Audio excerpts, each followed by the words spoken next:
The true extent of Ryomen Sukuna's abilities and forms has long remained a mystery, but not for much longer. Today, we'll uncover it all, from his powerful domain expansion to his elusive cursed techniques and beyond. To understand the King of Curses, though, we need to go back to where it all started, the moment Yuji Itadori consumed one of Sukuna's fingers to save Megumi. At this point, we see Single Finger, the weakest version of the King of Curses. But even at just one finger's strength, he is terrifyingly powerful. He effortlessly demolishes the building he stands on and obliterates the cursed spirit that had given the students such a hard time. Still, this is only a glimpse of his potential. Despite his raw strength, he is swiftly humbled by Gojo Satoru, proving that, at this stage, he's not invincible. It's also here we learn a critical limitation. Sukuna cannot freely control Yuji's body. In fact, Yuji can suppress his manifestation entirely, keeping the King of Curses at bay. But with each finger consumed, Sukuna's power grows, and soon the true scale of his dominance begins to emerge. Next, we move to upgrade the power, Two Finger. However, his manifestation doesn't happen immediately.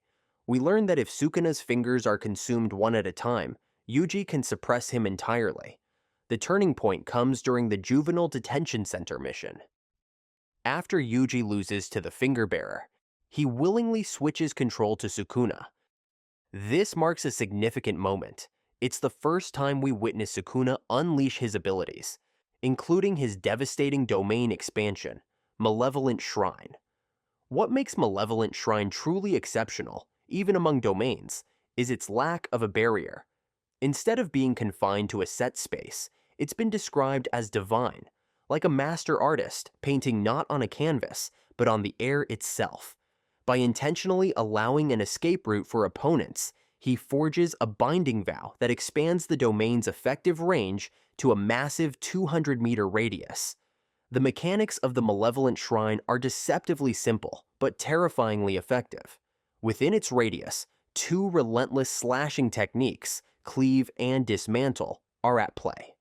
Cleave adjusts its power to match an opponent's durability, cutting them down in a single strike, making it ideal for entities with cursed energy. Meanwhile, Dismantle delivers a fixed-strength slash, perfect for destroying inanimate objects or targets without cursed energy. What's more, Sukuna retains precise control, allowing him to target specific opponents to ensure that Cleave or Dismantle is used appropriately.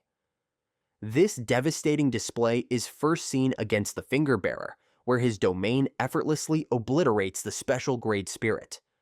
With the threat eliminated, the King of Curses claims 3 of his fingers and consumes them. At this point, the tables turn. Yuji, critically injured from his earlier battle, is unable to regain control over his body, leaving Sukuna free to dominate. In 3-finger form, we don't witness any new abilities, but we do get a clear benchmark for his raw strength. Without even using his cursed techniques, he effortlessly overpowers Megumi. He one-shots the Great Serpent, shrugs off Nue's attacks without taking a scratch, and casually sends Megumi flying through multiple buildings, just for fun. However, this battle leads to a pivotal moment. Yuji's body dies, and Sukuna seizes the opportunity to establish one of the most critical binding vows in Jujutsu Kaisen. He offers to bring Yuji back to life under a single condition. He can take control of Yuji's body for 1 minute anytime he utters the word enchain. During this takeover, he cannot harm anyone, but he can do anything else he pleases. To make matters worse, Yuji won't remember the binding vow at all. Yuji is forced into this agreement after losing a mental battle against Sukuna, securing the King of Curses, a dangerous trump card for later. After this encounter, he remains dormant for a while, only reappearing when Yuji is left on the brink of death after his fight with Choso. This creates the perfect opportunity for Jogo and Nanako to feed Yuji 10 fingers, allowing Sukuna to temporarily manifest. In this form, he is far stronger than anything we've seen before, effortlessly overpowering Jogo. an incredibly powerful curse in his own right. This fight is a jaw-dropping showcase of his strength as he tears through buildings, shrugs off devastating lava-based attacks, and dominates Jogo with ease, all while treating the fight as a game. Beyond his raw power, this battle also introduces another weapon in Sukuna's arsenal: his mysterious open ability. Using open, he conjures flames more powerful than Jogo's own, ultimately incinerating the cursed spirit and ending the fight. However, open remains shrouded in mystery. Even years after its introduction, we still don't know exactly what this ability is or how it works. Some believe Sukuna borrowed Jogo's flame abilities, while others think it may be a hidden power linked to Yuji or a technique developed to complement Sukuna's cannibalistic nature. Nothing has been confirmed, leaving open one of Sukuna's most enigmatic abilities. In this battle, we see a unique evolution of Malevolent Shrine. Sukuna demonstrates the ability to adjust the size of his domain at will, so long as it remains under the 200-meter maximum range. To protect Megumi, he shortens the radius to a precise 140 meters, showing not only his immense power, but also his mastery over his domain. Interestingly, open in this battle seems even stronger than when it was used against Jogo, though the specifics are hard to gauge since we didn't actually see the earlier version in action. Regardless, Sukuna's performance against both Jogo and Mahoraga solidifies his status as a near unstoppable force in the world of Jujutsu Kaisen. After the Shibuya incident, Sukuna's evolution takes another step forward when he uses the Enchain command to take control of Yuji's body. His goal? To force-feed Megumi one of his cursed fingers, which holds his entire essence. This move allows Sukuna to escape from Yuji's body and take over Megumi's instead. However, unlike Yuji, Megumi wasn't born to act as a vessel for Sukuna, making it impossible for him to resist the takeover. This grants Sukuna access to Megumi's Ten Shadows technique, and he uses it far more effectively. For example, his version of Nue is not only enormous, but also far stronger than Megumi's. Before this, Sukuna tames the remaining Shikigami off-screen, adding to his already formidable arsenal: Raging Bull, an offensive Shikigami that grows stronger the longer it charges in a straight line; Round Deer, a Shikigami that outputs positive energy, healing its user and preventing harm; and Mahoraga, the strongest Shikigami capable of adapting to any phenomenon it experiences. Mahoraga's abilities, however, take on a new dimension under Sukuna's control. He demonstrates that Mahoraga's adaptation isn't limited to the Shikigami itself. It extends to phenomena that Sukuna experiences. For example, he summons only Mahoraga's wheel to adapt to Yorozu's technique before finishing her off. Additionally, Sukuna shows he can partially summon Shikigami to protect them from being destroyed, though this limits their abilities. At this point, Sukuna consumes 4 of the 5 remaining fingers and his mummified body, which substitutes for the final finger, restoring him to his full strength. This sets the stage for his climactic battle against Gojo. In the fight with Gojo, the King of Curses unveils several new abilities. First is Domain Amplification, a technique he learned from Kenjaku. Domain amplification imbues a user's cursed energy with the properties of their domain at the cost of being unable to use their innate technique. For Sukuna, this means he can bypass Gojo's infinity in hand-to-hand combat, but he's unable to use his techniques while doing so. Another revelation is his ability to alter the conditions of his domain.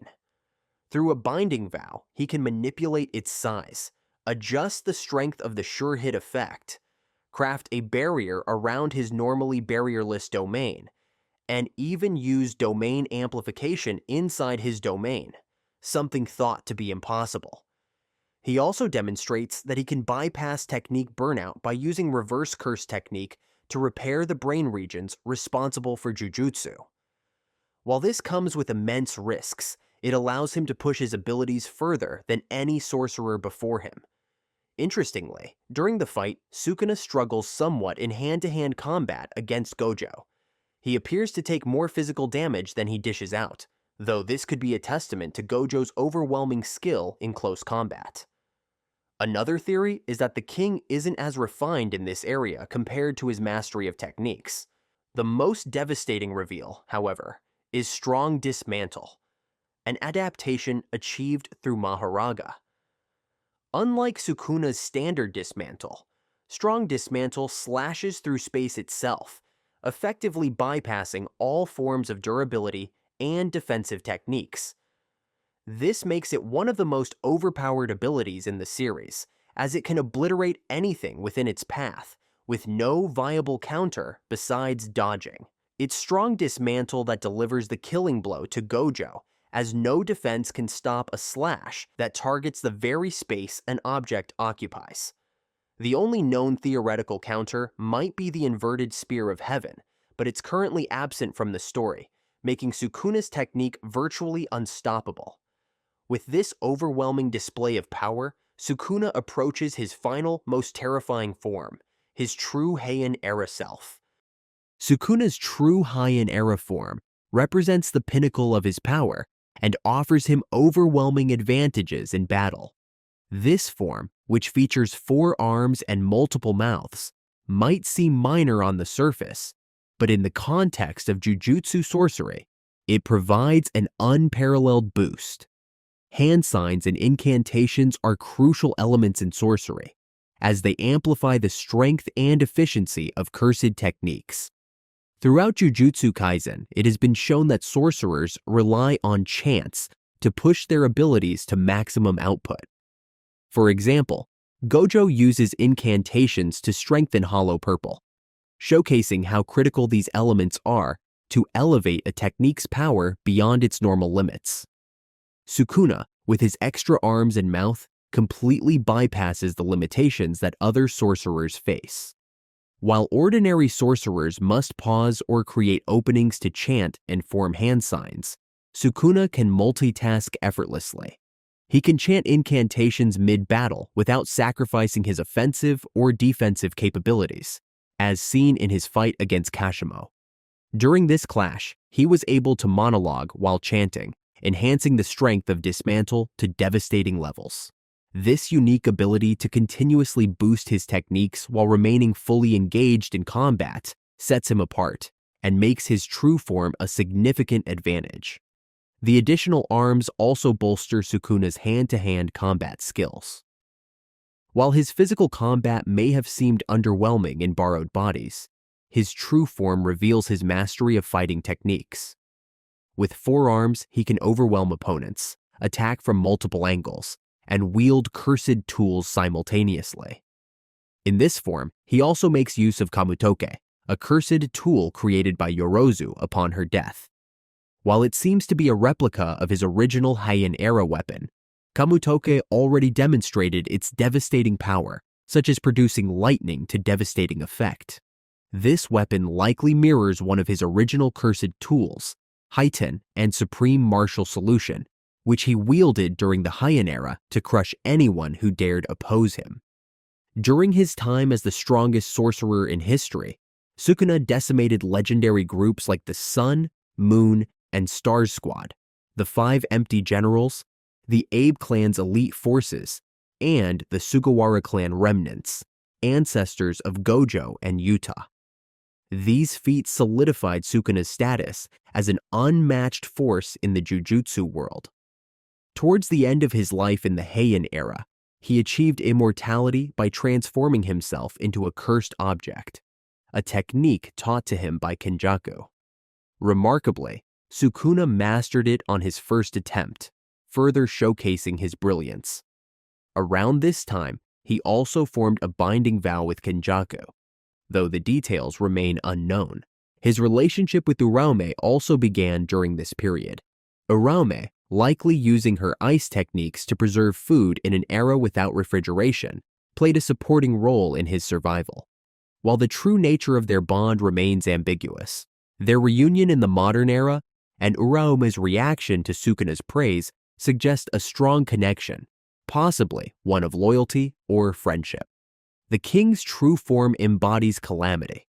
With all of Sukuna's immense power, overwhelming versatility, and unparalleled mastery of jujutsu sorcery, the King of Curses truly stands as the ultimate force in history. But as his reign of terror reaches its peak in the modern era, one question remains. Who, if anyone, can truly stop Ryomen Sukuna?